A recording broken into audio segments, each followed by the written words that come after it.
Welcome again to American Zarathustra. I'm very, very happy to introduce you to a new friend of mine. This is a gentleman who is going to be talking about fourth generation warfare today, going over concepts from a book called War of the Flea. Ladies and gentlemen, please welcome GC. How are you today, GC? Pretty good. Thank you for inviting me on. It's been a while since I've been on any podcasts, but I always appreciate the opportunity to speak at length of any topic I might be able to dive into any new and receptive audience. Awesome, awesome. And so you've been on TRS, The Right Stuff, before. I'm curious, what did you talk about on TRS when you were on? When I was on TRS, I was a very small voice on one or two of their podcasts, and um, just general, pardon my language, shit posting, but nothing really serious. Okay. As most things are nowadays, it seems like. But yeah, I've developed some connections there, but those have gone awry because of events in the last few years, and been kind of on my own with my guys right now. So things have been developing well. But what I would like to talk about today with you and your audience is the reflections on the last few years and how to apply theory to practice, because I've also practiced martial arts. The Hmm. idea of putting function to form is important because all too often in our circles right now, it's a good development in our culture is to develop a good form as in the body, spirit, and mind, Hmm. but without purpose and direction, that is Hmm. simple architecture of a sort. So Right. we need to provide purpose and direction and axis of advance for us to achieve our goals. So Hmm. part of that is what I would like to talk about. Speaking of fourth generation warfare, is just a handle for asymmetrical politics, I would believe is the Yeah. best way to put it. Okay. Um, by just talking about some general theory. And you have a military background as well? I do have a military background, nothing really too extensive, really. It was a few years. Mm. Um, and I've pursued training as a civilian in several areas that were commercially available to me, and Hmm. it's just been a continuing interest of mine. Hmm. Uh, but with politics being as advanced as they are in this country, I believe these interests have pertinent application Mm. to analyzing our situation right now. Many Excellent. people nowadays lack the language of articulating the ideas they need to understand the current Yeah. dynamics they're living in, especially Hmm. with the uprising of the sixth is how I like to put it. But with the deluge of new ears and eyes and minds to receive our ideas on Telegram, um, articulating that language has been a lesson for me also to deal with new people. All too Mm. often, Yeah. since 2018, we were used to speaking our own language, Hmm. um, and Well, also some listening to the left. people in the military and law enforcement have their own language in a sense. I'm really close friends with someone in that field, and there's a lot of times when he'll send me emails or talk to me, and he'll use, abbreviations and various things, and I'm kind of like, sorry, can you speak civilian? Mm-hmm. So, but we really need to bridge these two demographics, people in your world and the rest of us, especially now. A lot of people, since having the election stolen, are in a terrible malaise. They're in we've all been kind of traumatized by that. And there's a lot happening. People are being forced off of mainstream platforms. There's what I call the Great Exodus, which is we're all moving to other platforms. But there's many of those, smaller platforms for us where we have free speech. Some of them are kind of clunky because there's too many people rushing to them at one time. There's just a number of issues as we're going through these sort of growing pains as to how the white positive movement is going to recalibrate living under the current regime. Mm-hmm. So yeah, please, if you could tell us about fourth generation warfare and Okay. how we can apply it in political strategy. Now, this is purely theoretical. Hmm. in speech and not a call for violence. So I'm going to preface that first. This is a study of history and theory that I've taken as a hobby. I would like to simply give a sort of a professor's talk about it. Really, and I'm not really any. There's never any talk of, right, exactly. violence on Americans. So, speaking of in the context of what we've seen during the 6 months of what the left has called the George Floyd rebellion over the summer, and of our own country dealing with the uprising of the 6th, the revolutionary acts during the 2016, 2017 battles of Charlottesville, Berkeley, Portland, Chicago, Huntington Beach, stuff like that. We're seeing what would be called the rising militancy of the civilian population in American politics. It's not uncommon knowledge now that we all can acknowledge that political violence is now legitimized. However, on one side of the political spectrum as being valid, the other side being not. But nonetheless, force reciprocates force, and to understand the basic principles of the dynamics of which we live in is necessary for not just personal safety, but also political survival. So part of that discussion is what I'd like to start today. That's an excellent framing right there. Basically, the context of what we're living in right now, to apply the War of the Flea under Robert Tabor, is the system of haves and have-nots. Now, that's a very loose layman's way of putting it, though, but to put it into a political sphere of what we're living in, we could look at it as the political classes and the political non-classes. That's contextualizing it very simply and also in a democratic sense, because political classes, in the sense of a liberal democracy, is those that have entitlements to more equality and resources by the government and those that don't. Now, people in our sphere will understand that we don't have government resources or advocacy or political inroads, basically. There's several policies against whites, specifically. Right, exactly. So we're also dealing with discrimination and oppression and nascent genocide against our demographic people. So dealing with that, we are the have-nots fighting against the haves. Right. Because we cannot articulate our grievances, we cannot redress those grievances, even legally speaking. So by doing that, that advances towards the exhaustion of peaceful means. People on the 6th, however, did articulate those in a very overt fashion, but not a nonviolent fashion, I would argue myself. Take whatever narrative you believe. I will stick by the facts I've observed. The people there were motivated with grievances against the state to have their voices heard. They believe, legitimately, in my opinion, that their votes were not validly counted. Their leader at the time articulated that in a very loose way that motivated them enough to act on their own, despite what I would say counter COINTELPRO agents would have you believe otherwise. Sure. To march on the halls of power and to make their presence felt, and that was it. They didn't want to hurt anyone, despite one or two people having zip tie cuffs to abduct Congress. But that nonetheless was a revolutionary act for them to articulate their grievances, because they believe that any political redress is not possible anymore.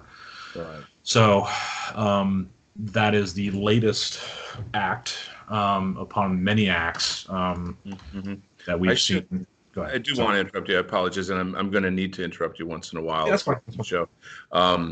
Currently, President Donald Trump has several court cases going on. I don't know how many at this very moment, but I would say it's easy to say that there's at least 50 court cases that are working through the evidence of voter fraud. And in some cases, he's won some cases were thrown out, other cases were combined with previous cases. And we're living in a system that's rigged against conservatives, Republicans, patriots. You have a lot of Democrats in positions of power that can slow down or throw out these cases. The Supreme Court not looking at mountains and mountains of evidence and affidavits and video and audio and etc. is itself the very crux of the matter. I think that I don't know why the Supreme Court would fail so grotesquely in fulfilling their duties, but that literally was the turning point right there. And I'll let you continue. Sure, sure. Well, no, it's important that we go over the steps in history that we're living through right now, because it needs to be understood that these are steps in escalation of force, basically. Many veterans and policemen will understand this idea because there's a spectrum of force that are used to control a situation. You always use the least amount of force to control a situation to maintain legitimacy. Civilians, on the other hand, have a bad idea of this, though. Case in point would be 3%ers and Oath Keepers. They have shown up to Charlottesville and several other rallies when Trump and MAGA people were involved with lethal means of lethal force. That articulates to me, despite their so-called credentials of being previous veterans or policemen, that they would rather use lethal force than using the least of force necessary to keep peace in the area of operations they're in. So anyway, that's beside the point. But what we're seeing, historically speaking, is the exhaustion of peaceful means, as you were articulating there, through the judicial process. But when you have these means exhausted, people seek other means to redress their grievances again. Sure, of course. So that's why we're now looking at these options much more seriously, because we don't want violence, but we've seen violence used in the 60s, the Weather Underground, used it during the 70s, where there was hundreds of bombs going off, in all sorts of places, because the peaceful era of the 60s exhausted their means of change, and then they decided to go violent in the 70s. But, nonetheless, I would say they were, operationally speaking, they were successful in their goals, because you've had people gain legitimacy in the public, and Saul Alinsky's book is basic reading for a lot of people now. So anyway, that is testament to their successful campaign, I guess. How do I say this? Saul Alinsky and Rules for Radicals training of Marxism is tied directly into Antifa and Black Lives Matter.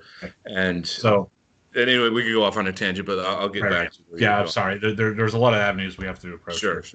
We'll stay focused. We also have to unplug a lot of the Cold War psyche behind this sort of thing. So this is actually articulated in a few books. One by David Galula, who wrote, he was a French counterinsurgency warfare theorist back in the 60s, and Robert Tabor wrote his book back in 65.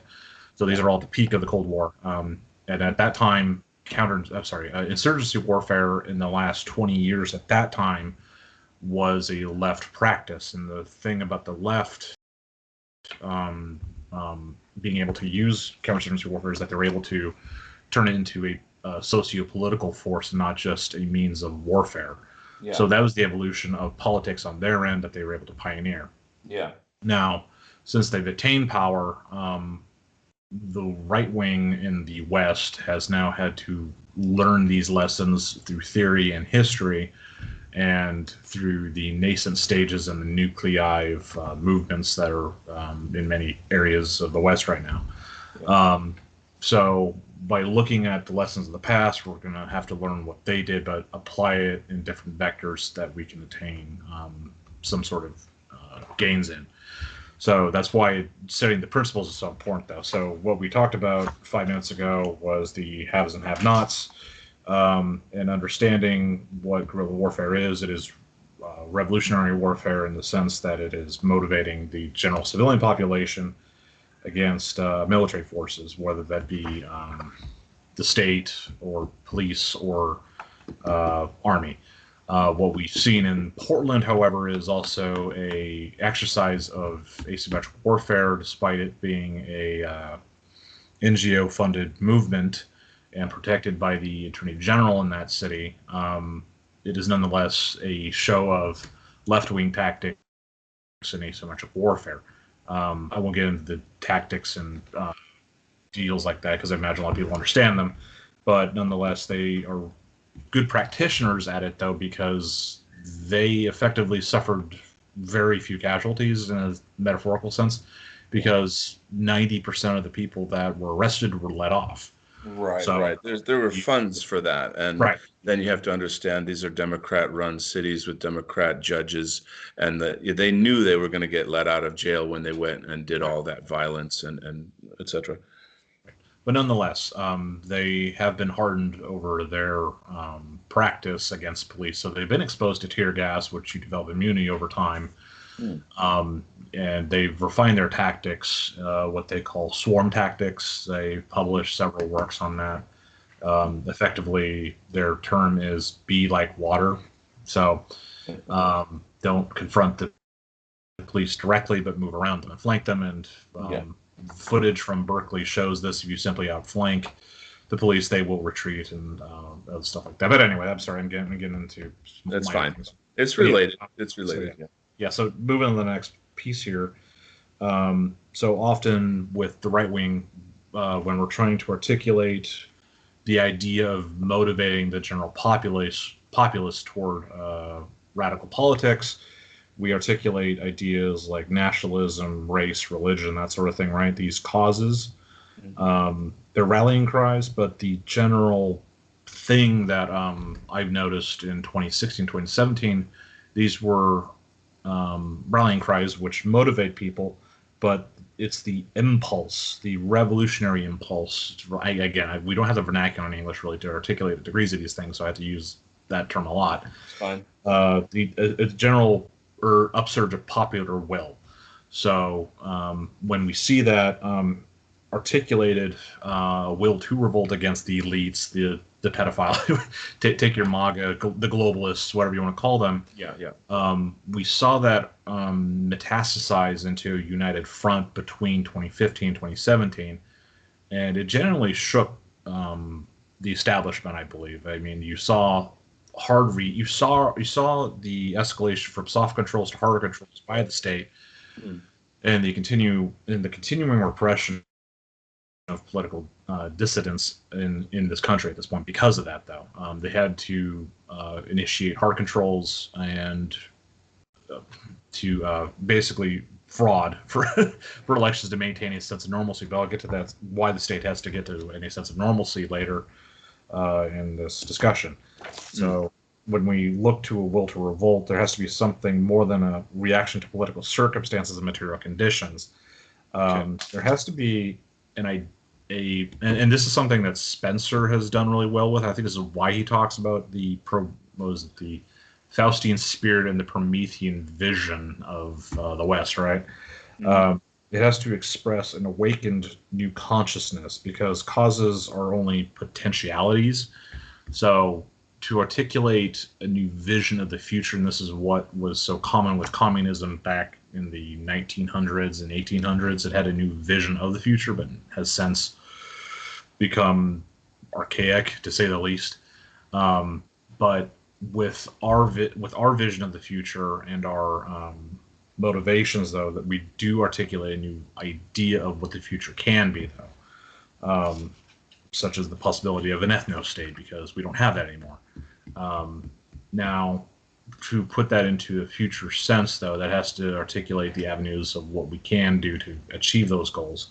But that's something that I will probably have to get into later in time, because I don't have I don't have all the answers. Well, that's the point, is that we're starting off with understanding the landscape, so to speak, right. And you're contextualizing, you're describing, explaining. We've got all the pieces, and then it's up to, I guess, really the whole movement to discuss things. But a lot of times you really hope for someone who has leadership skills and knowledge and gumption or whatever, moxie enough to be able to put together a plan that is, rational and will work, and then lead. You know what I'm saying? So right. I think so that's why these are important discussions. That's why I have you on the show today. Yeah, and I'm kind of speaking the basic principles. So if it seems a little pedantic, sometimes I apologize. That's fine. The No, that's fine. fundamentals have to be articulated first before advanced ideas can be built Mhm. upon those. Oh yeah. Oh, So, yeah. but yeah, but again, with the will to power, though, as he and many others talked about Nietzsche, which is building off the general will to the will to politic.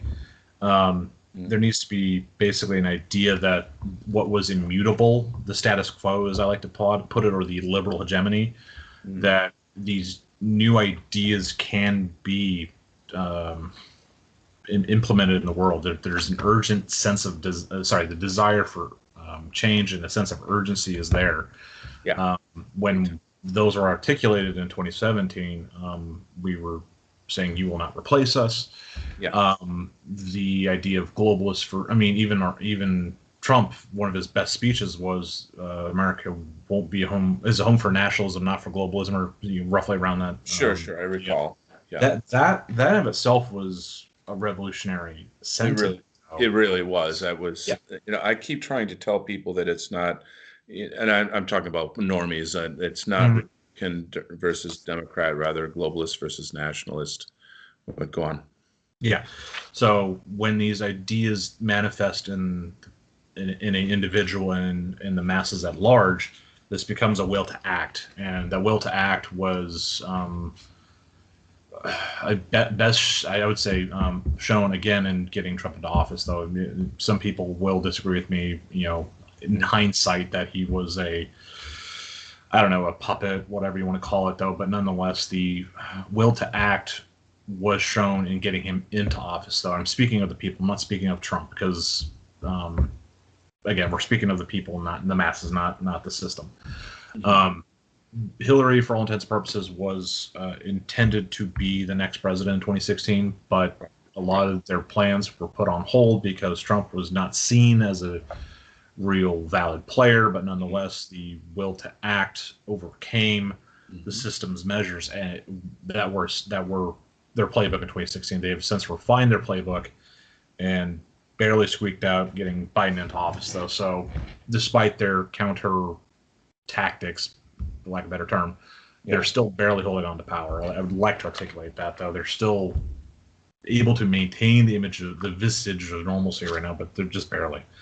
Yeah. But anyway, so when we look at the will to act, uh, I like to reflect back on the political actor himself, though. Now, people will say that um, the guerrilla, in this sense, is a political actor or a fighter. I would agree with Mr. Tabor's idea that the principal goal of the guerrilla is to have the ability to inspire the state that he has and the passion he has in the mind of others.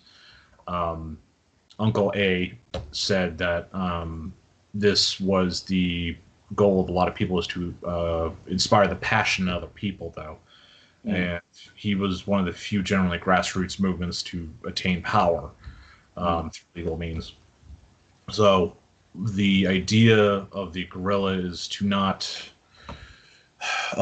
inflict uh, tactical goals upon their adversaries, though. But the goal itself in a guerrilla asymmetrical warfare, though, is to inspire the state of insurgency in others and to delegitimize the legitimacy of the state over time. The Mm. existence of a guerrilla is a humiliation upon the state itself. And due to the current paradigms of Western democracies, I'll get into that later at the end of the chapter, why just the mere existence and the public mind of the guerrilla is a handicap for the state. Do you have any questions, though? I've been going on for a minute here. No, I mean, I think that you've done a great job setting it up. Patience is one of my worst. Sure. Like I don't have a lot of patience, but I'm always anxious to like, how do we do it? What is the Right. plan? What is the Okay. strategy? And So I'm not going to rush you to get to that. I just feel like let's just drive towards it. okay. So let's always start driving toward here now. We'll skip a couple of points here. Mm. Um, so when we want to articulate our ideas, we need to understand the vectors of approach, the weaknesses of the state. Though now we're dealing with Western neoliberalism at this point, and in my context of how I like to contextualize the Western liberalism, it's a material approach to the human condition taken from Hobbes and Locke, and the attendant ideas to those philosophers of man being able to exercise his political liberty, to not sorry, a lot of ideas I'm trying to kind of put succinctly here. Yeah. But anyway, so the political liberty of the individual can be exercised as long as it's not inflicted upon the other. It's a very material understanding, and there's a lot of other ideas behind that, but that translates into democracy and capitalism and the current system we live in now. But as far as the way we can change that, though, the idea that the insurgent, though, had to also articulate the shortfalls for the state itself, understanding where we're coming from, though, because they still deal with us as dupes. They also articulate with what happened in 2016 as being foreign actors. I'll go over these points very briefly, though. One of them is the idea of the conspiracy theory that there's outside actors. This was the Russia hoax. Yeah. And there's also the methods fallacy, though. The fallacy we saw that the media was articulating with the uprising of the 6th was that they were, I don't know, what were they calling them? Insurgents. Dissident, what would take your pick, though. It was like they saw the seizure of power as a threat to their power, therefore they're a threat to us, when it's really just people taking selfies and walking in a public building. And forget about how many months of extreme violence and vandalism from Black Lives Matter and Antifa, which describes the lack of manpower in the Capitol at that time, because there was no precedent for these people being that overt. But nonetheless, as video shows, the police did use lethal measures against 4 people and beaten several others. But that's beside the point. That's a counter narrative I'd like to. Of course, there's also footage of police or security or whoever opening the doors and letting them in, which is so.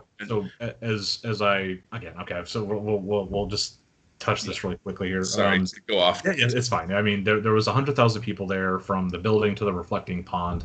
Yeah. And police always want to preserve their use of force, and that means their lives. When you have 100,000 people waving flags, you're probably going to open the door too. You're not going to be the guy that was chased upstairs by one dude.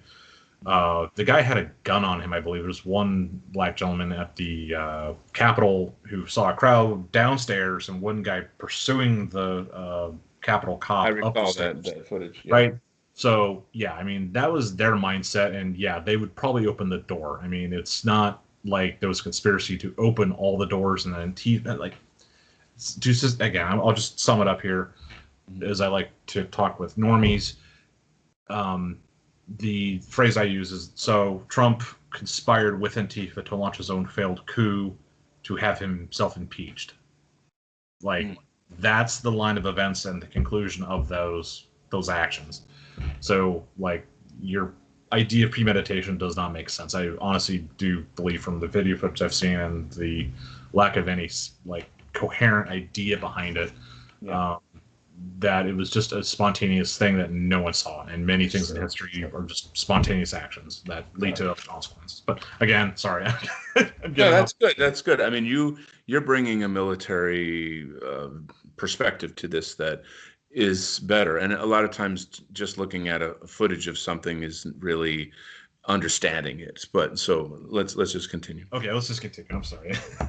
That's fine. Okay, so anyway, so we understand the conspiracy theory fallacy and the methods fallacy that the state sometimes employs because they have lack of understanding of the guerrilla.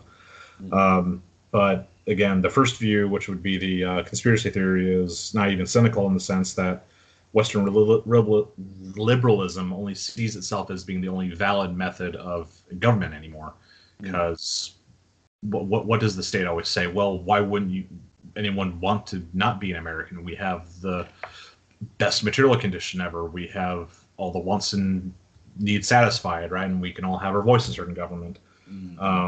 But that nonetheless lacks the confidence in popular decisions, though. It makes people, how to put it, it puts people into the idea that they're simpletons, they're too ignorant, they're not sophisticated, and that they're passive, which is not entirely untrue because of the total gluttony of bread and circuses we have in this country. I would say there's a lot of people that are passive and just unsophisticated, but nonetheless, it doesn't give people agency. I'm sorry, it doesn't believe people have the agency to actually to inform popular will. We've seen that happen time and time again now. It's not Trump that articulated these ideas, it's us that articulated these ideas and that veined their way through to the masses that when we had the lines of communication open still, which is another point I'll get to later. But anyway, so what we've seen over time now with the problem with Western liberalism, though, is that they don't believe that these things can happen, which is why it makes them so vulnerable to low-level insurgencies or low-level violence. That's why the left uses low-level violence as it does, because that way, when they were doing it against Trump for 6 months, it undermined his authority for law and order, right? So you had happenings like Kyle Rittenhouse, the case in New Mexico, now Albuquerque, where you had police standing by while people were tearing down a conquistador statue. I think 3 local militiamen tried to stop them. They got pursued and chased. One guy got knocked down with a skate. I think it was the first time I saw a person get knocked down with a skateboard. He opened fire and dropped the guy, but they get arrested for defending themselves. So you see violence. I don't know how to really put it. It's like if you employ violence, the state's going to respect that violence. But the problem with the right wing in America is that they believe if they have facts, was it truth and facts that Ben Shapiro likes to say? Oh, it's facts and logic. Sorry, facts and logic, right? Reciprocal. Okay, yeah, I'm sorry. I'll let you, that you'll have this reciprocal respect for that from the other party, though. When they obviously they don't. So sorry. Go ahead now. No, I was just responding to the facts don't care about your feelings thing, but that's just pop culture stuff. Go on. Yeah. But since we've seen again this escalation of politics and force being used on both sides, people understanding that it doesn't matter what your facts and logics are projected toward the other party if they don't reciprocate that honesty back at you, because they're two parties vying for different resources and a different idea of the future for this country. So anyway, so we've set up the idea of the context where we're living in here. So how can these guerrilla tactics be employed at a low level? So the successful guerrilla against, it's also interesting because I think it was Imperium Press that published the Juvenalian theory of power. Now, Tabor is going to take the Western approach that there's the have and have not, the state and the guerrilla. But I do think that in the demographics of what we're speaking of, though, I have to step back from the War of the Fleet and use the Juvenalian model. It's the high and low versus the middle approach, because we're seeing the white working class in the West being squeezed out by low wage labor and then a foreign elite importing that labor, just even in the economic sense.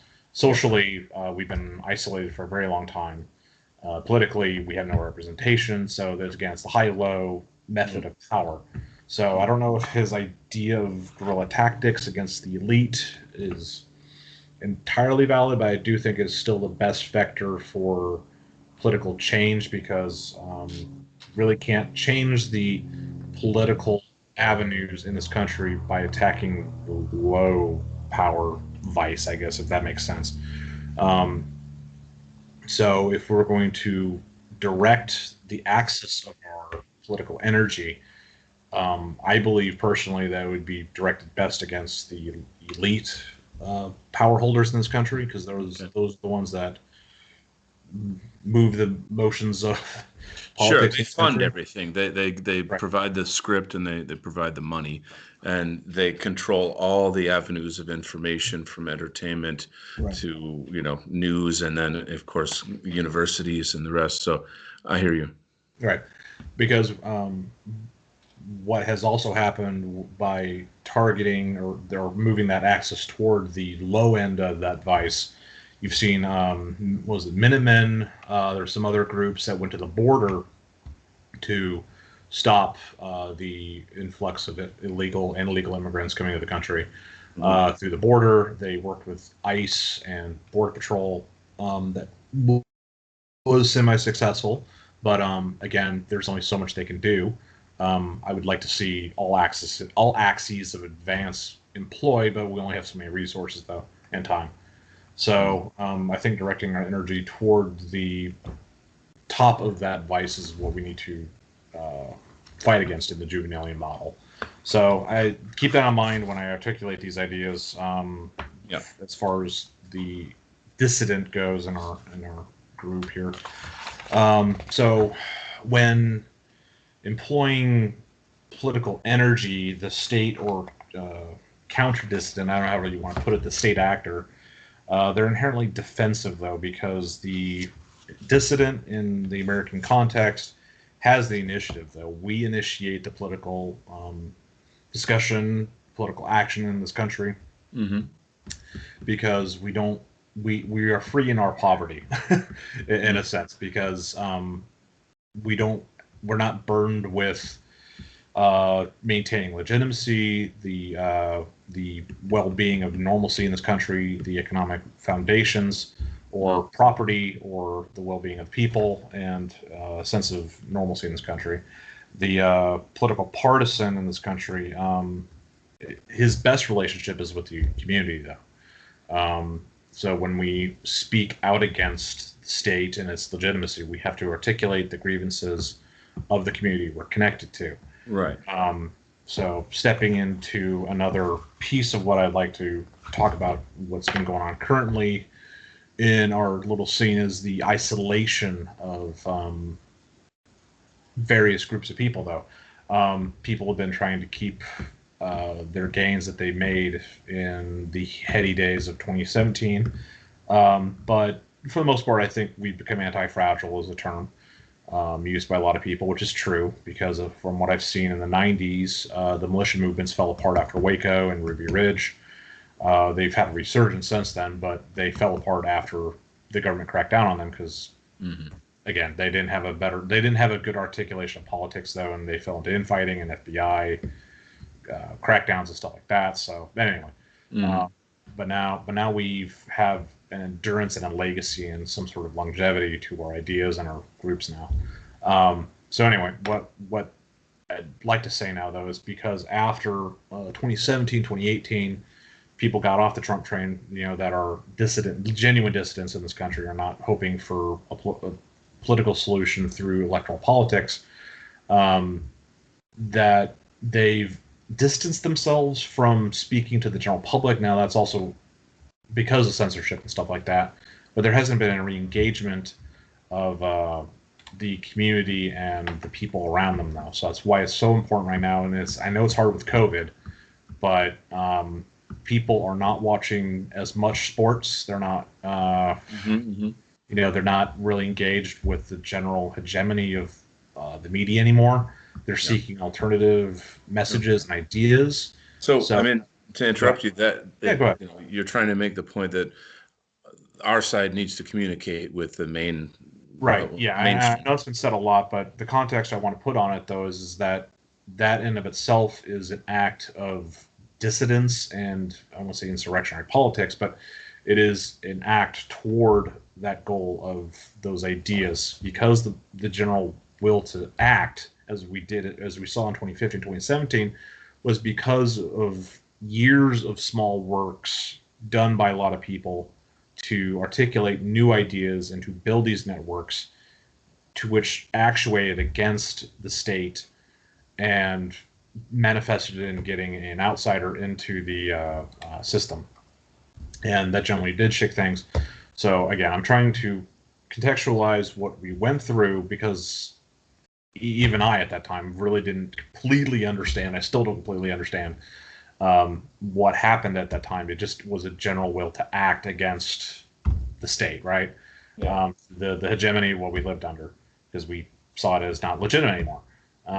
So going back and looking at that and trying to understand how we can actuate that again is what's needed to be said, though. So engaging your local community again is what's needed, though, to make it a bigger and more lasting victory next time. Big problem of what we saw when Trump got into office is that people didn't hold him accountable. The grievances weren't articulated anymore, and the engagement with the communities was stepped back from. People started getting a little bit more esoteric, a little bit more abstract, which is needed, but shouldn't be the impetus for politics, though. People step back into philosophy, religion. Now you're seeing the articulation of Christian nationalism. Yeah. Which I'm not too up on that. I don't know too much about it. I understand the theology behind it, but it's my guess is that's going to be the leading force. I'm not. How do I say this?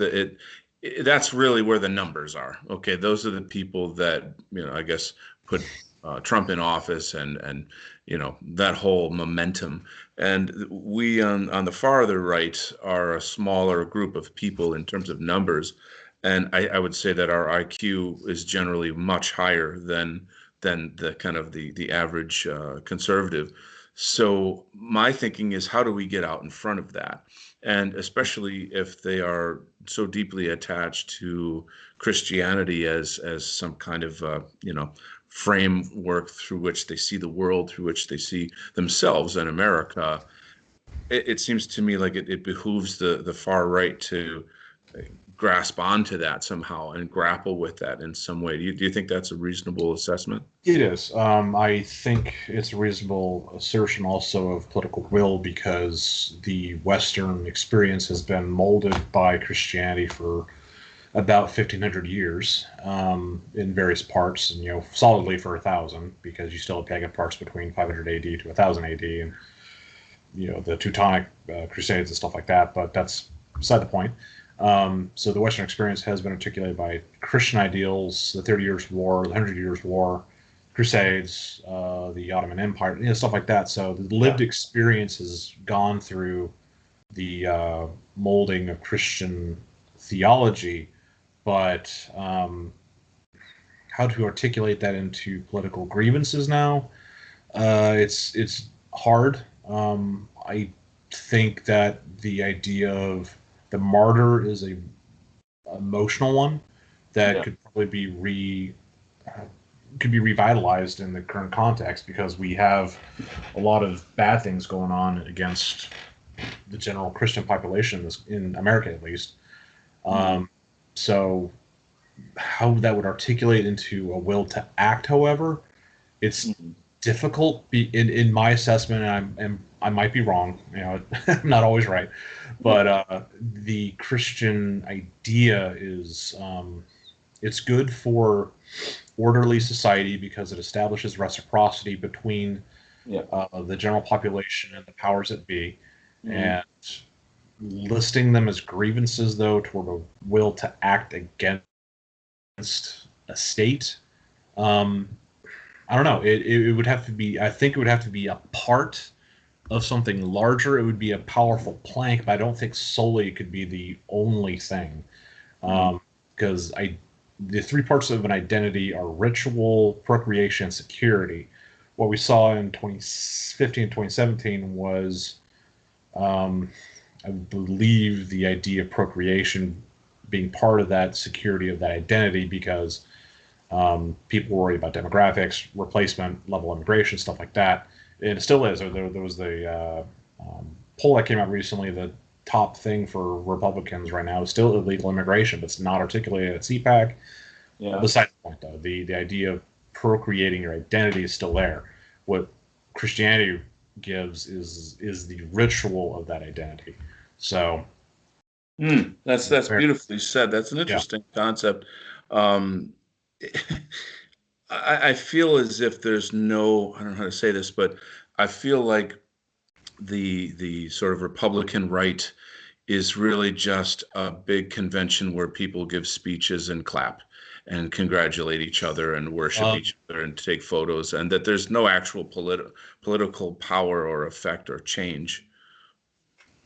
Is you that mean at like these conventions, or what I specifically? mean, in general, I mean, right, we've Oh, seen we've right. seen how the Republican Party is split, where, we see the true traitors, the people that went over and essentially, I would call them Democrat light. They're not really representing Right. their. Well, yeah. Go ahead. The modern Republican, or at least the genuine Republican, is still a classical liberal. They still believe in individual liberty. Capitalism is still the best means for economic means, I guess, because the free market's omnipotent, because it's all-knowing, it's everywhere, and it's always right. Right. I mean, for all intents and purposes, I had this discussion with a buddy of mine last week. He's anarcho-capitalist. Yeah. But the free market has replaced God in a lot of sense because, again, the free market is omnipotent, it's omnipresent, and it's Yeah. omnipotent. It's like those are the classic traits of any Abrahamic God, is that it's everywhere, he knows everything, and he's always right. I would almost say that I mean, it's obviously deracinated, but the point is that it sees the human being as I guess a worker, which that's strangely communistic in a way, that in a sense the health of our economy is supposedly the health of our people, and it's absolutely not, right? I mean, people on the far right, we were exquisitely aware of that. We want to look at a third position political policies where the state is the outgrowth of the family and the individual, in that it's there to protect the family, the individual, that sense, not the individual in the neoliberal sense of the word, obviously, but the citizen, let's say, or the nationalist is maybe a better word. So perhaps that is a key thing that we can start with, is to try to move Republicans away from this notion of capitalism, number one, and think more about family unit and culture, and that's number one. They might see that as sort of. Go ahead. Okay, yeah. So to tie this in with the conversation, I'm not trying to move us away from the conversation. I'm going to tie it in here. Mm-hmm. That is part of connecting to the community, though, especially in COVID, though, because people are, women specifically are having to move back into the house because they can't have their kids in school, right? Mm-hmm. Because of germs and stuff, because they never existed. But because women are having to move back into the house, we're having the establishment of the traditional family order. Despite all the difficulties of having to still earn two incomes in this economy, the women are back in the household. My conversations with conservative, like genuine conservatives and GOP voters still, is that they want their kids back in school. And that to me is just kind of I have to raise my eyebrow at that. It's like, well, hold on. You hate the public education system. You hate the state of, the government being under Biden. You're against transgender education, and all these other grievances, but you want your kids back in school? Like, that makes no sense. Well, that's what I mean by low IQ. Right. Like, it's low information voter. They don't connect the dots. Yeah. Part of it is just the whole, I'm trying to pay my bills. I don't have time to, read Evola or something like that. And Cicero, was it Cicero? I think it was a Roman senator said, the common Roman is more concerned about the pebble in his sandal than the geopolitics of the Roman Empire, basically. Right. That's very true. I mean, that is a demonstration of that, though. I mean, they're more worried about paying their gas bill, getting that extra income to pay for their Netflix subscription, I guess, or something like that. But I don't know if those people are even reachable. I mean, those people will react to and follow any legitimate authority. So the people that we can address are the people that do operate off the more abstract level of thinking. So anyway, so stepping back into the axis of advance here for what we want to accomplish. Yeah. Tying that again, getting back into the community though, and articulating the idea that women to create a demographic surplus of what we want, women do need to be back in the household to have kids, to establish the traditional family order again. That is something that we could address toward the community, and that could be a pronatal approach. That is one means of discussion. I think you could talk with a lot of people, though, because that is taking away from the legitimacy of the state in a sense. We're speaking from metapolitics down to conventional livelihoods. The idea of women being back in the household and having kids is antithetical to the state at this point, because they view, as we articulated earlier, that people don't have the idea of building popular consensus, that they're just replaceable parts, that they're automatons. But by saying that, well, no, we want the popular will to propagate itself through the family again, that in of itself could be a very well received idea by normal nationalists, populists, conservatives, Christians, and general white people in the hinterlands, so to speak. To say, hey, do you want to have a family? Do you want to have a bigger church? Do you want to have America made great again? Well, make the people that make this country great again more. Simple numbers, like, you like sex, well then have sex. Like that. I mean, that also couples with the anti-porn idea. Get off the masturbation machine. Go have sex with women. In a long-lasting relationship, of course.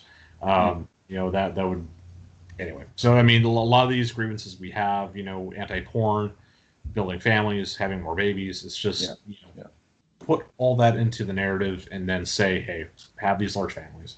And that's. Can I jump in? Let me just. Yeah. I'm sorry, because the sphere that I have influence in is the cultural sphere. Right. I'm connected with the White Art Collective and very many people related to that, and publishers, et cetera, et cetera. So I feel like we're doing our part over here, but I feel as if we need to work in tandem with a whole community of people like yourself who are able to strategize on politics. And so this is really a call out to all the content producers out there and people who have these kinds of skills to work together, to tie together culture with politics, so that we're a kind of a totality, and that we, in a sense, will offer an attractive alternative to, frankly, the Republican Party and the CPAC and this whole the same old with their cheering on ideas and getting all excited about things, but yet here come another million immigrants and right. There's really no change at all. Right. Actually, that's something I did want to touch on just briefly. It was the idea of immigration, though. I think, again, the power of the dissident, insurgent, whatever you want to call them, is the community, though. The mere presence of the guerrilla delegitimizes the state, but by replacing the people with immigration, though, that is inherently a counterinsurgent force. How to put it?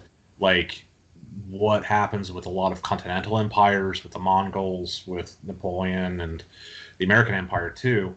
You have switching of soldiers into different regions where they're not native from. They would put, there was a video on one of the embassy attacks in the Green Zone. The American garrison there was garrisoned by Sudanese mercenaries. So that is a point of how any imperial power will switch populations around, whether it be mercenaries or conscripts, into different areas where they're not native from, to make sure there's no act of popular will against the state, because then you would have an avenue of commonality between the garrison and the population against the state. But if you switch out the people and the occupying force, the people have to act against the occupying force and then the state. So that creates a buffer soldier class, basically. But what we're experiencing in America, though, is we're experiencing an economic buffer class against the native people here. And Tariq Nasheed, actually, of all people, he's a semi-black nationalist and debated Jared Taylor. That's actually how I even learned about him. Yeah. He was thoroughly beaten, obviously, but he nonetheless is a spokesman for black nationalists, though, and he has articulated, I think even recently, the buffer classes is one of his last videos. He talks about how foundational black Americans, as he puts it, have to contend with black immigrants from the Caribbean and Africa. Okay. So even they understand this, though, and you're dealing with a class of people that have their own problems, and I would say don't have as well articulated class of intellectuals as we do. But the base root of their problems, though, they can still understand that the immigration coming into this country is antithetical to their will to power, to their sovereignty, to their identity. Right. Anyway, I just want to touch on that briefly. It's funny because points like that are so obvious, right? They're like, right. It's like 1 + 1 is 2. If we have foreigners coming here, it hurts you too, and it's not about black and white people. It's about Americans and the rest of and versus globalism, right? Right. But go on. So anyway, we've articulated the have and have not classes in this country. The connection the insurgent, guerrilla, or dissident should have with the community. But what is the dissident when he's not connected to that community? What has the state been trying to do against us? They've been trying to isolate us from those communities by, calling us the worst social pariah you can be on Nazi, right? So what that does is isolates the political actor, the one that's supposed to be articulating those grievances and creating that image of the future and the populace. They become nothing more than bandits. They become legal targets, devoid of any political connotation, and can be treated as the worst sort of criminal, basically. Sometimes even with those are the state's articulated ideas of the political pariah. So when we distance ourselves from the public, from the communities we're supposed to be representing, we're doing the work of the counterinsurgent in a sense, by de-escalating the political rhetoric, which is needed because there are stages in any insurgency. Sometimes it goes up and sometimes it goes down, and the lifetime of these things takes sometimes a long time, and they go through different stages. So whatever is expedient needs to be followed, is what I will say. But by separating ourselves from the communities, though, the counterinsurgent does what he's trying to do. He's trying to prove that how does he put it here?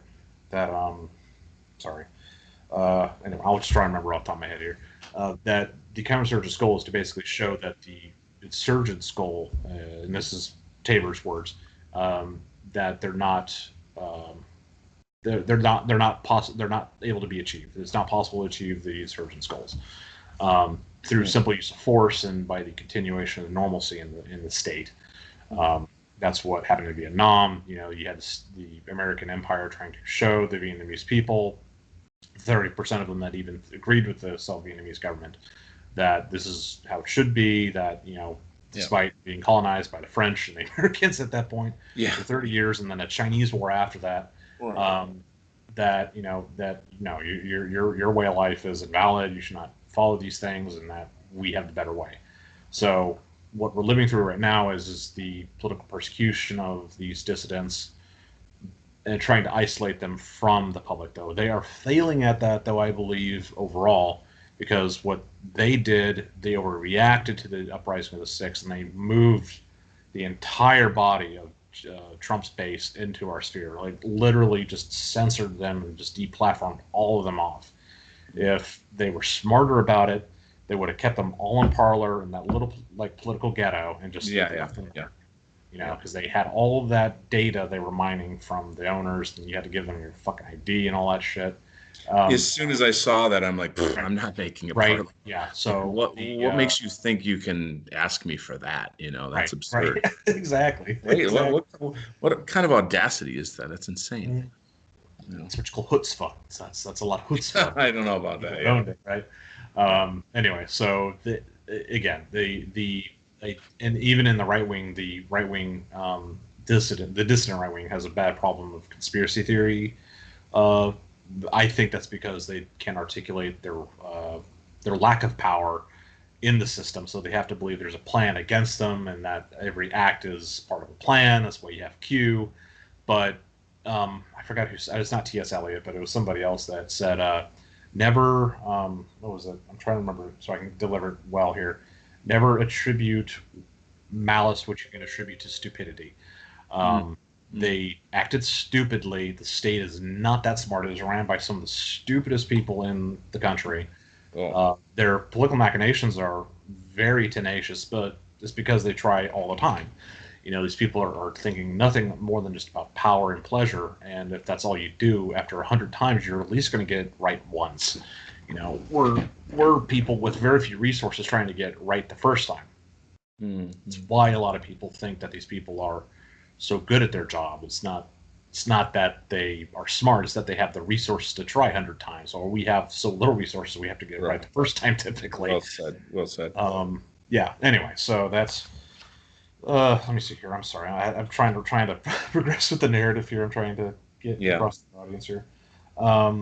Anyway, so by distancing ourselves from the community, we're giving that to the counterinsurgent, and by doing that, the state is able to set up these broken political groups and deal with them in piecemeal destruction. We've been seeing that with the MAGA crowd, basically the Proud Boys right now. You've seen Enrique Tarrio. I guess he was an FBI informant for a while, and as a consequence of that, you've seen it went from Gavin McInnes stepping down, and then Enrique Tarrio becoming the lead elder of the 7 elders, whatever it is. I don't know. They got. It's really weird system they got. All I know is he's an informant. Right. Yeah. So anyway, he's the informant. He's the head guy. And you've seen all these chapters, all these networks just drop off the radar. So that united Proud Boys front is now broken. Depending on the intel that the state has, they may persecute these people. They're trying to persecute Rufio, I forgot his first name, for being at the uprising of the 6th. You know, but for all intents and purposes, he is a symbolic punishment for what he did on 2018 in Portland, where he defended himself and quite literally turned that guy into a vegetable that he punched. He planted his right foot, turned it inside, and gave that guy a right hook that turned him to a retard, basically. Oh, that's terrible. Well, he defended himself because it's had an ass. That is a right. It's the law of the. It's the law of the jungle. If somebody attacks me or my family, I'll do the same.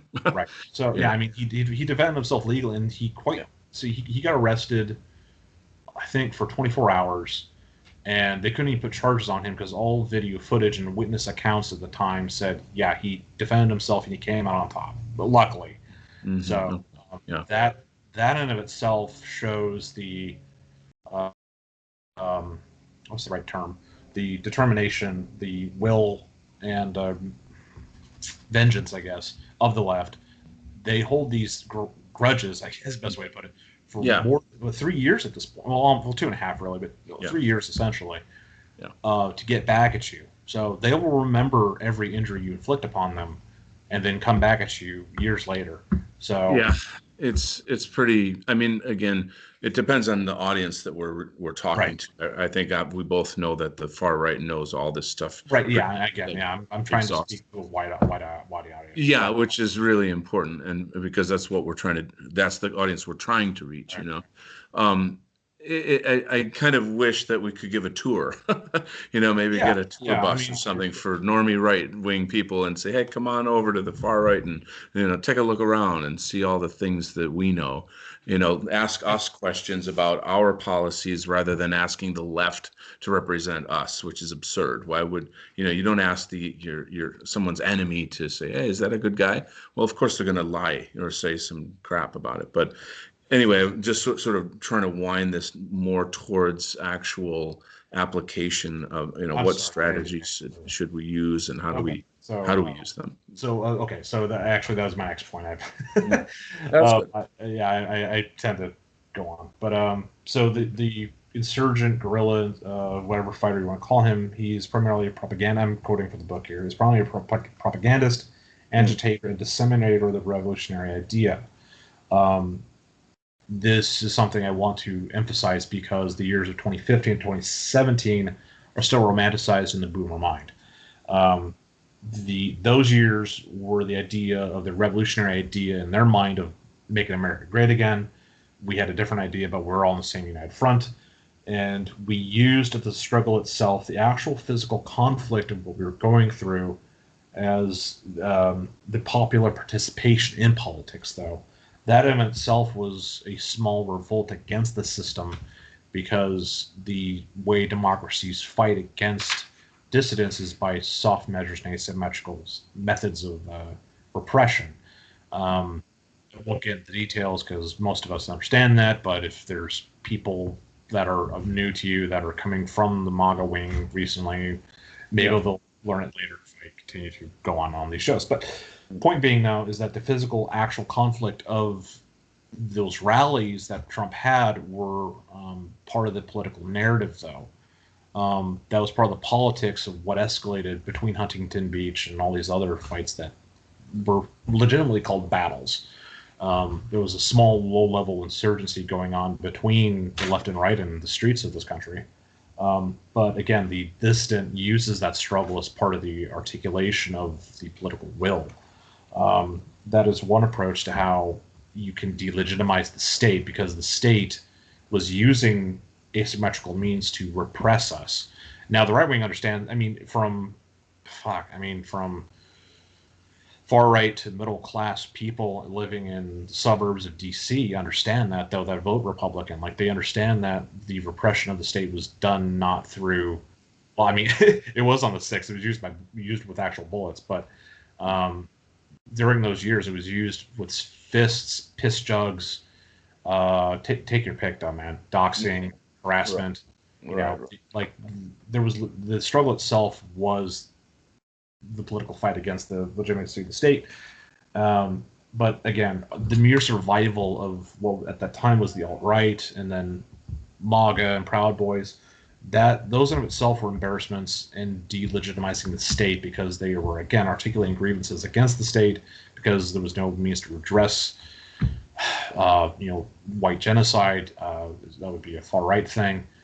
For Proud Boys, my liberty, my guns, the sort of thing, and the typical boomer, my vote, like they can't seek redress through the judicial system, so they in themselves, like, well, what does my vote mean anymore? Yeah. So that, again, in of itself, the struggle should be part of the narrative we are using it to fight against the system. I don't see that really articulated. Let me echo back to you what I'm hearing here. The struggle, in lights, so to speak, or, the struggle in song, or the struggle in art or animation, or, I'm trying to like culturalize this concept, the white struggle, if you will, right? And I don't want to racialize it because that isn't obviously just about whites. This is just about patriots and people who want to preserve this country. Right. And so there's that.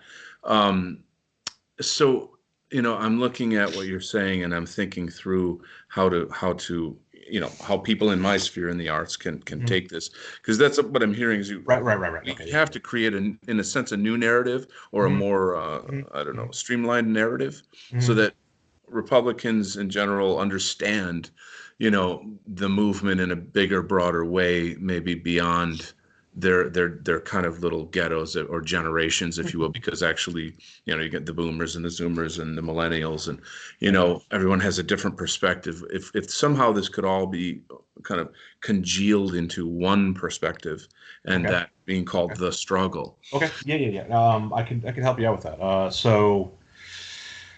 Let's just put it in the American narrative here, because we don't want to. It's kind of hard to put it all together. It is possible, but let's just keep it simple here.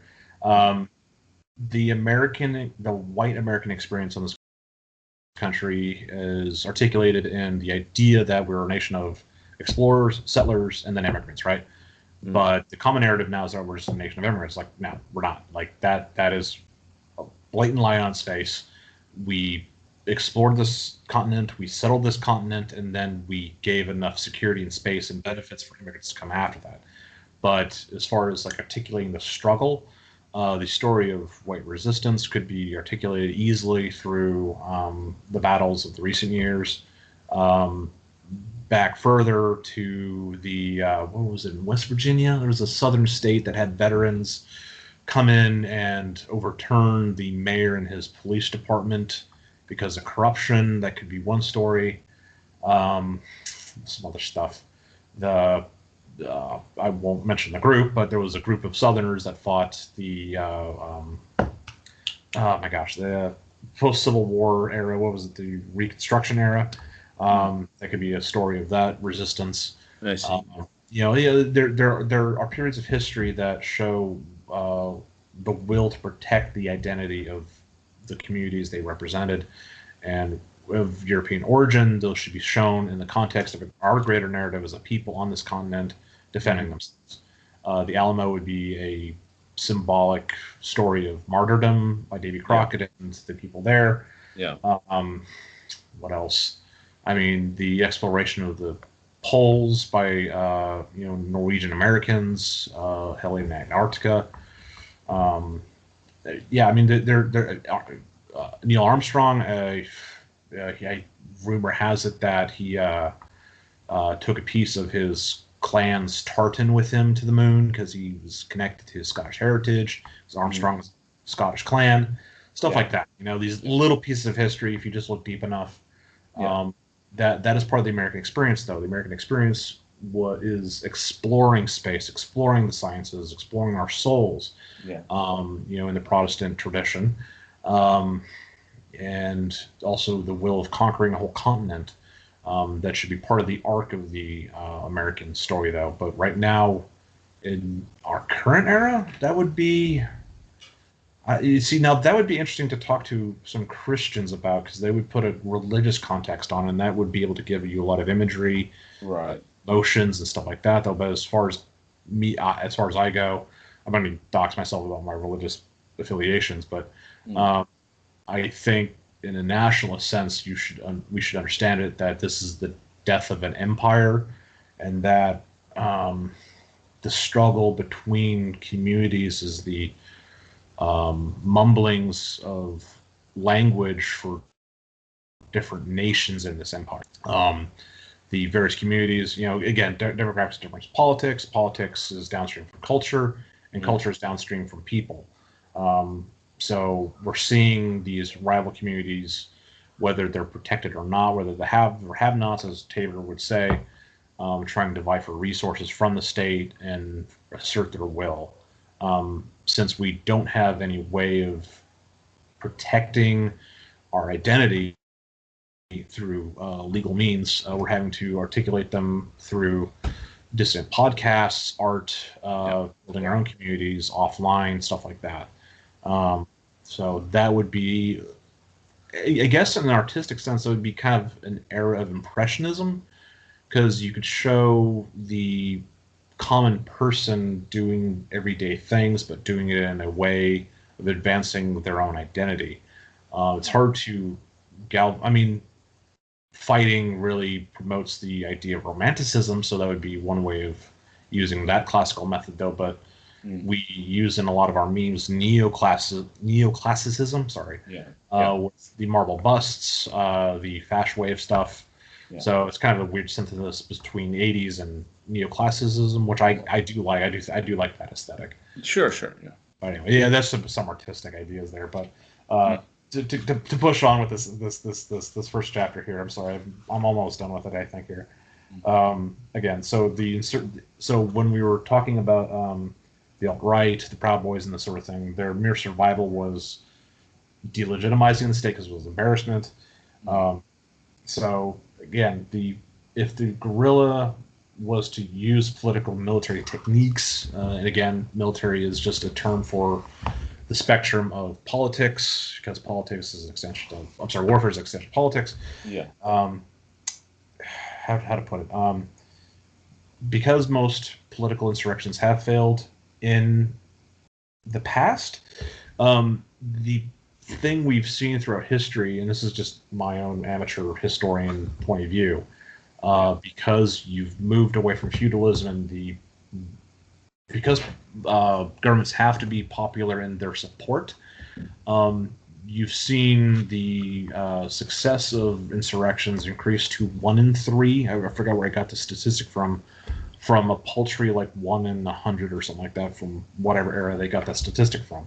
Mm-hmm. So again, these are overt, like, violent clashes, though. But not every revolution is, violent, though. I mean, it could be articulated that we currently have lived under the regime that had the most successful coup in our government, by the conquering of the institutions through the long march of them, whether it be the banks, the media, academia, the legal system, all that stuff. Though that was the most successful because it was practically bloodless.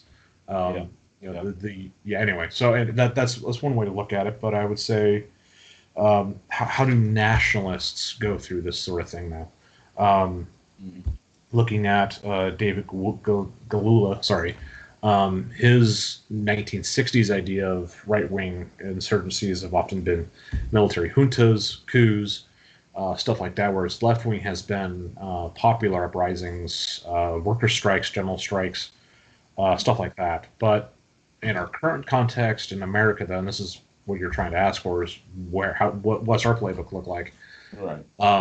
Because we don't have a military hierarchy that was sympathetic to an old establishment like the Spanish Civil War, because we also don't have any real leadership in industry, we can't have an uprising through that class of people. We have to look at, again, popular will. So we're going to have to look at what the left has done through their playbook, but articulate it and come up with our own tactics and playbook and ideas over time. But that requires experience, though. So again, like it's probably going to be a lot of A/B testing. Here's the thing: it feels like we don't have any more time. I mean, am I wrong? Or I mean, it feels. Oh, I'm sorry. Because the way again, this is also putting the context of what we're talking about here on the back of us here. We are running against the clock, and the state at this point is trying to run that clock down. It's the demographic clock of immigration. Against that is immigration is inherently counterinsurgent against the white nationalist or white popular will to power, because they're replacing the people. I think at this point we're going to have to understand that whites will be a minority in this country very soon. That's just part of the reality, and that's what we're trying to fight against. But that also changes the context of our struggle. Our struggle at this point is going to have to be the creation of our own state, because we can't live free if we are having to compromise with hostile alien groups in our own nation. Right. We have legitimacy for 500 years of history on this continent of our own people living here, and some would even argue, what was it? There's a theory of anthropology that there was the immigration of ancient Europeans who would be our distant genetic cousins to here, the first ones on North America. I forgot the theory behind that. Mm-hmm. But anyway, so people would understand what I'm talking about here. But so there is precedent for us to say we have legitimacy being a claim of blood and soil on this continent here. So when we become a minority in this state, I like to use state and not nation because nation, I believe, is a popular support of the state. State is just the body of institutions and I understand. government organs running Right, right. the state. Anyway, the state we live in, we're going to have to articulate how we get out of that, though. Um, I would say the most successful. I don't know. I mean, how do you want to look at it, though? I mean, I've read Harold Covington's works sometimes, and he thought that an approach of the IRA versus what was it? The not the Tamil Tigers. It was some I think it was the Salvadorian nationalist group out there. Anyway, he thought that articulating it as a continental imperialism was the best way to speak against DC. Since they're 3,000 miles away, their power center is far from us, and we don't have any real relation to that center of power. Yeah. Possibly, I don't know. I think some A/B testing is going to have to be done. I don't know. I think depending where you live, if you live in Florida, maybe. If you live in Illinois, maybe not, because Chicago is kind of a center of power. But if you live in like North Dakota, Texas, Yeah. Seattle, California, maybe. But again, you have different centers of power there. It's a really mixed bag of how we're going to do this, though. So we're probably going to have to come up with some novel ideas. Yeah. So this is a really, really, really central point here, is that you are stating that we're going to have to create our own country. That's what I personally believe at this point. Yes, we have escalated all peaceful options, articulated our grievances as best as we can, and people are still doing that. Almost. And we're talking about. Obviously, we're just talking about. Again, this is just theory. This is just theory. Of course, naturally, yeah. But I mean, these are important concepts. This idea is out there. I mean, there's a lot of people on the right talking about this. There's many, many states that have been talking about sort of like secession, or I just saw something, New Idaho or a Greater Idaho, where parts of Washington State and Oregon become part of Idaho. Go on. That is the Pacific Northwest is a very interesting conglomeration of political ideas. There is a thing called the Jefferson Movement on the West Coast that's mainly in Northern California and Southern Oregon, that wanted to create the 51st state in the Union. Even back in the 1940s and 1930s, there was this idea of seceding from Southern California. Actually, a small bit of history here. December 6th. December 6th or 7th. I forget which one, but it is important here. 1941, and most people understand what happened that day. They were going to speak in Congress about ratifying a petition, I think, that they brought to Congress to create the 51st state because they had enough signatures and a popular will and all sorts of thing, right? But what happened is that Pearl Harbor happened on December 7th. Oh my God! Right? Yeah. So that project got scuttled basically because So what they have on their flag is two X's, and those X's represents stabs in the back. So one of those X's is on because of that day.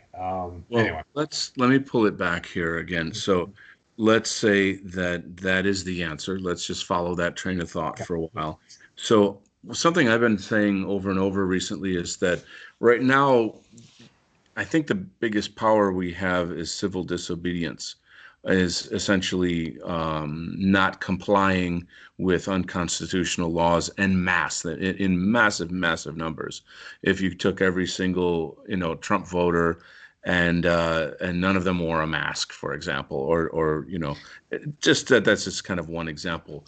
But that's sort of where I'm going with this, is if we are to either take back the country or create another country, what power do we actually have within the system as the citizens of that system? And let me finish. One more concept is, it seems to me like we need to, I'll put it this way. Isn't it interesting that fake President Biden almost immediately after he got into office, started vetting out the military and vetting out the Trump supporters within the military right away. So that is the left always shows their hand. They're too stupid. They're too arrogant, and so they're basically saying, we're going to create our own army against Trump supporters, right? Yes. And so that is loudly screaming in our faces that we need some form of coalition or understanding, or I don't even know what to call it, an organization of law enforcement and military people that are, in America, that side with us, that will follow their oath to the Constitution, what all of them are supposed to do. But, we understand these are people too. They have their flaws. They're not politically savvy. They're not educated. They take orders. They just want to get their paycheck, blah, blah, blah. But we're now in a whole new paradigm, and it's so urgent to reach out to law enforcement, I guess on the first level, and then definitely the military, and say, look, if Biden is splitting the military in half, saying these are my faithful servants, and the rest of you, who knows what's going to happen to you, then we have to swoop in and say, hey, let's take the rest of you and organize you in the sense of, like, we're the real Americans. We're the ones that follow the Constitution. You're the ones who have promised to protect us, right?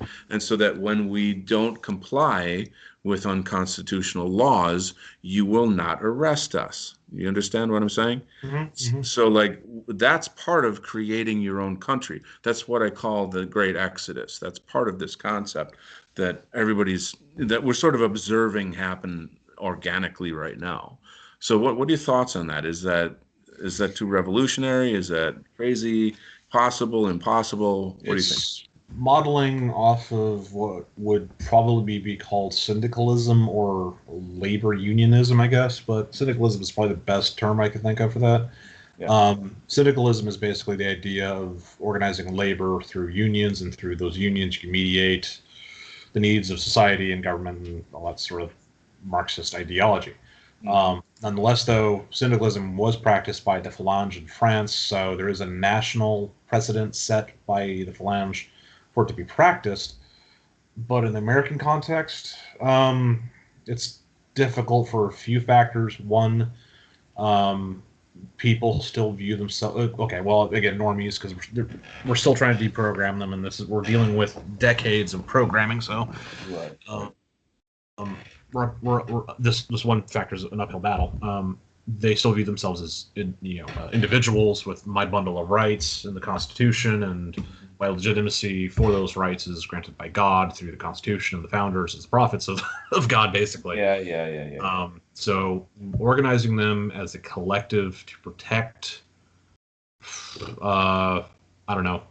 It's even in that sense, it's like, well, what end are you trying to do it for? Well, the Constitution. It's like, well, my rights are granted by the government. I'm sorry, by God. Through the Constitution, the government's supposed to protect that. So why would I need to organize a union for that? I'm like, well, damn.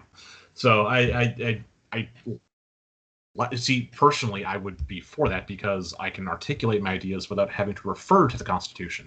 So the language you would have to use for that would be, I'll not say alien, but it would be foreign to the normie conservative person. So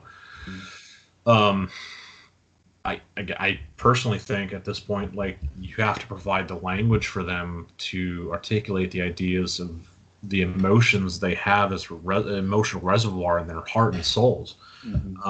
They have these grievances, I keep saying, and anger that they're trying to articulate. But again, the censorship is hurting them probably more than us, because they don't know how to actuate these grievances and try to overcome them and to change their own future, to gain some minuscule amount of leverage and power to change their environment around them. I mean, I'm just, as a side note, I'm watching this thing on how to keep Texas red. I mean, like, it's all full of boomers. Like, they're trying to keep Texas red, but we all know it's going to flip blue probably, 2024, 2028. But anyway, they're seeking legal means of like electioneering, that sort of thing. Now it's just like, how do we electioneer our way to power? Well, again, in my opinion, I think that electioneering it's necessary to put pressure on the system to make them fight for their legitimacy still. I think that should be a token thing for us because we have lack of resources right now. But our major efforts should be on community building. And I do think we should organize those syndicates, I guess, in a way, but informally. They should be more mutual, I don't know, mutual affinity groups, I guess. Yeah. You could have, I don't know, I like to look at religious participation amongst people because that's part of the three legs of identity, as I like to refer to. Sure. Cooperation between pagans and Christians. It's one thing I've seen really develop healthily in our sphere of politics, though, is a mutual dialogue between pagans and Christians, but primarily Orthodox and Catholics, with pagans. Protestants, for some reason, I kind of see absent from that discussion. That's a different topic for some time. But I would say that's one way of creating that mutual front of unity. But as far as like labor, though, that's a bit more difficult because we already discussed that, though. We would need to give them the language to articulate some sort of idea for that, though. That's probably some sort of deprogramming we need to do. You have any other idea or approach, though? Well, it's funny because I see things in terms of like, I don't know, let's say it's a winter storm and the electricity goes out in my house. So I have to go get a flashlight, and I got to go to the what do you call it, the generator, and I got to turn it on, and then I got to plug in some blah blah blah.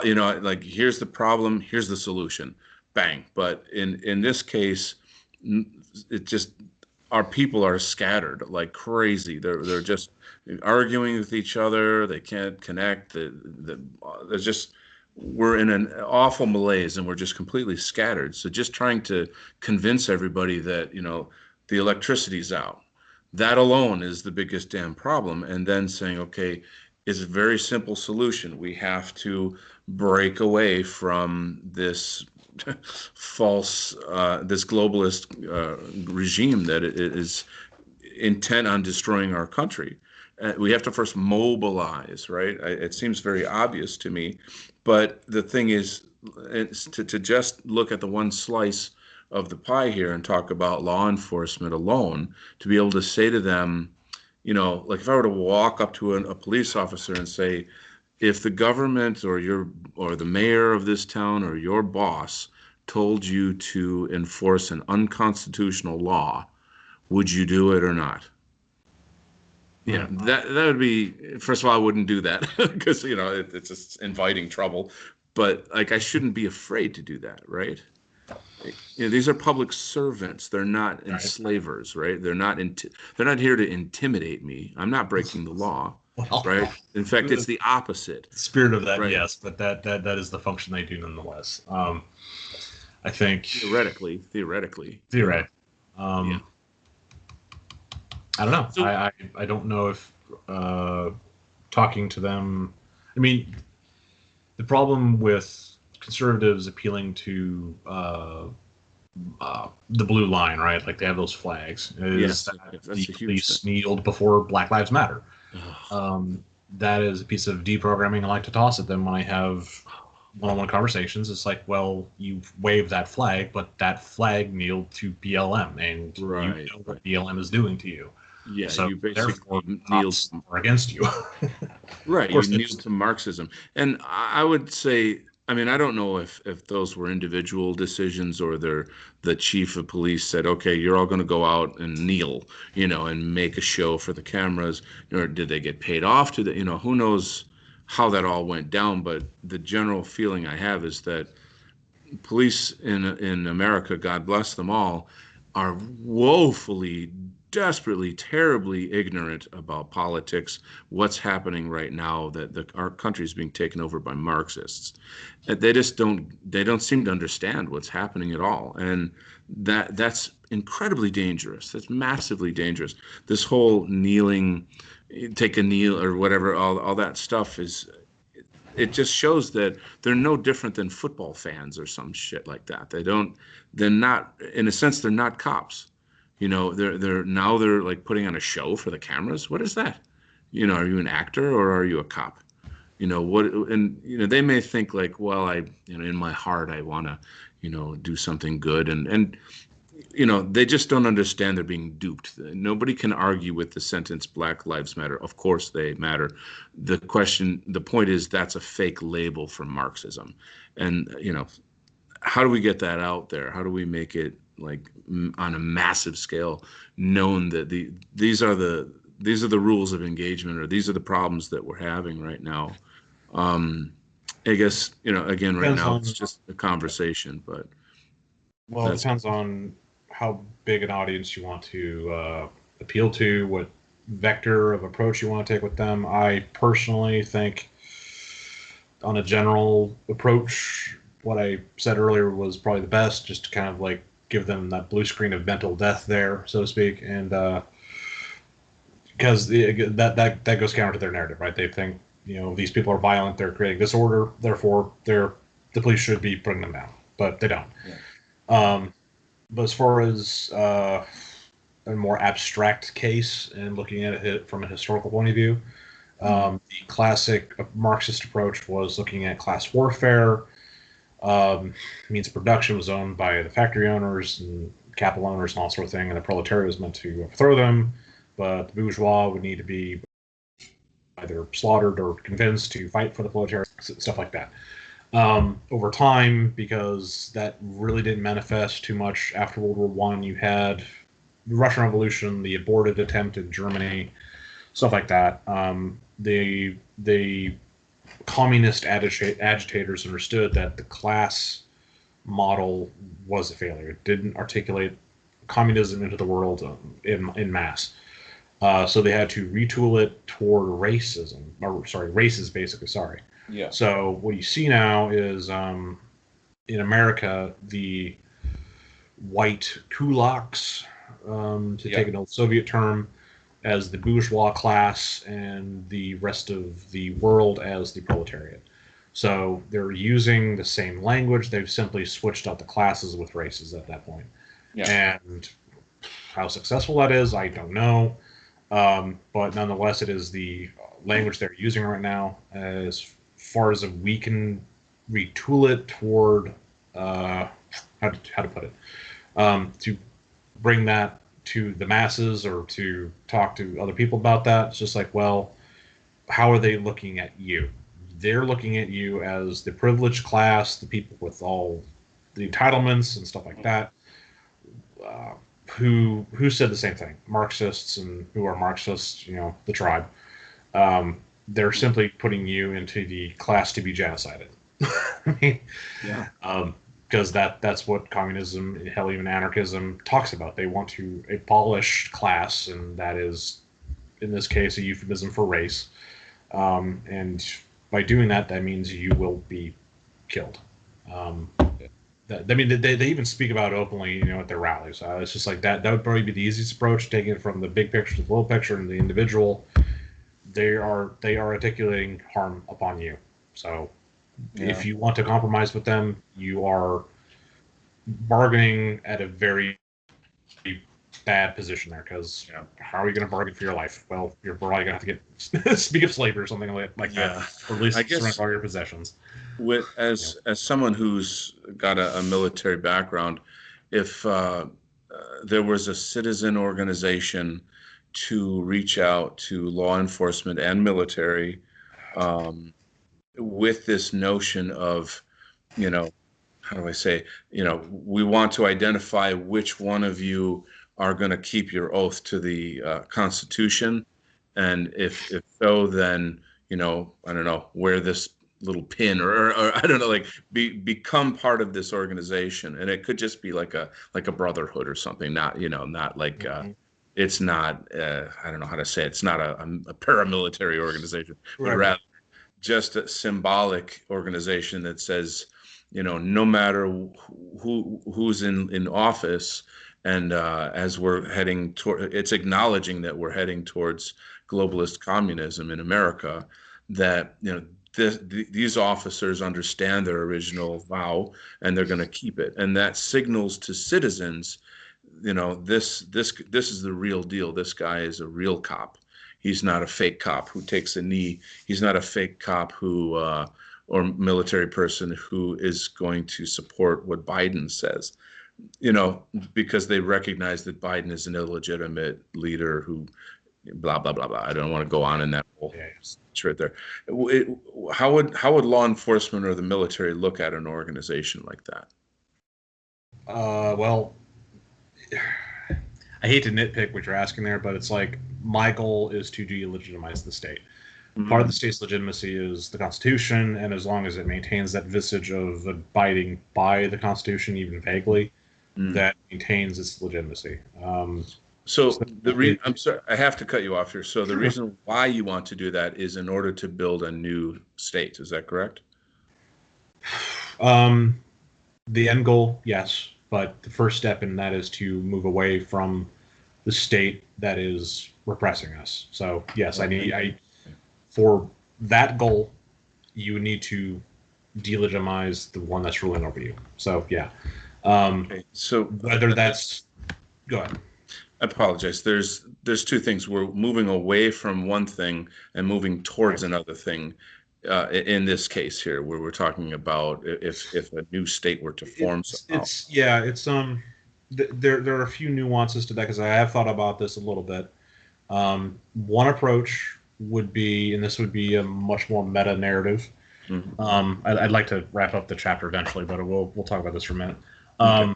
The historical narrative for the West has been the orthodox of Greek philosophy, Roman law, and German tradition, and through the English tradition, the Magna Carta, to the Bill of Rights, and the individuation of popular will, basically.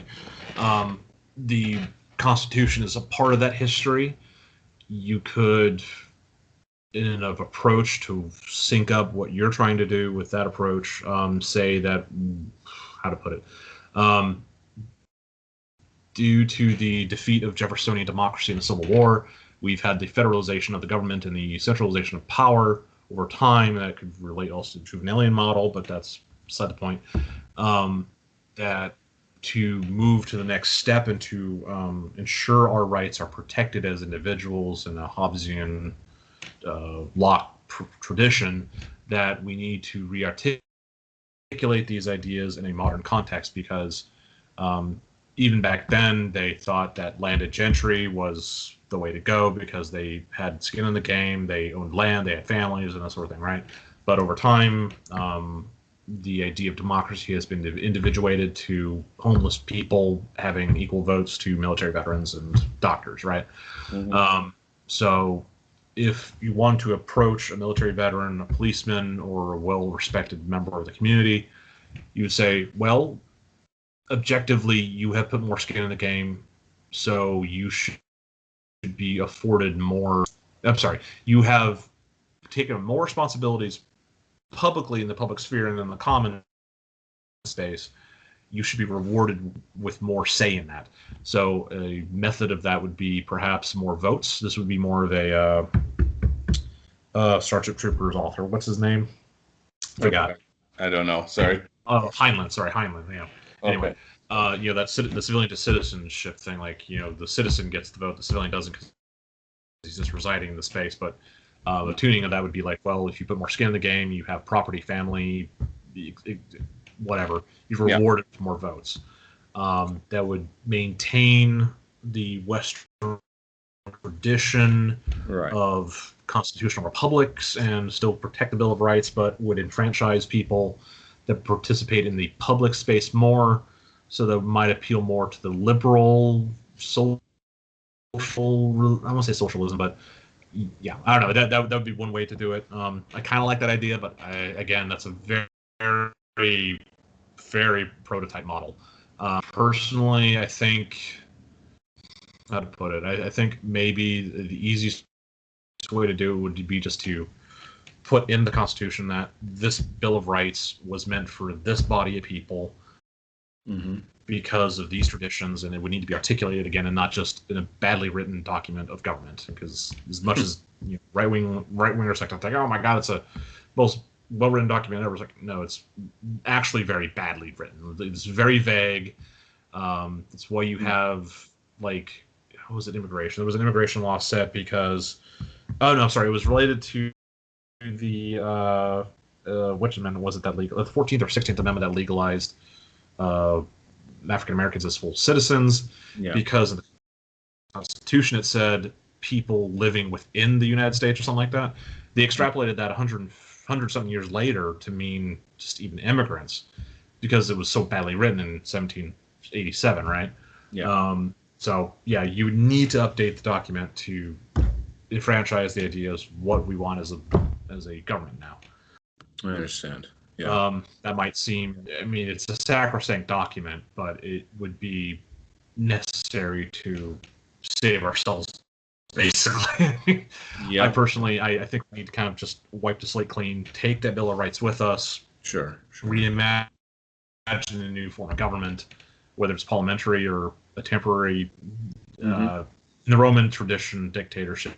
Oh yeah, I mean, there's overcome these because right. I'm excited about the ideas of starting over in some way and creating policies that will 100% stop parasitism. And use. There's a lot of content out there on that topic, so I don't have to expand on it. Yeah.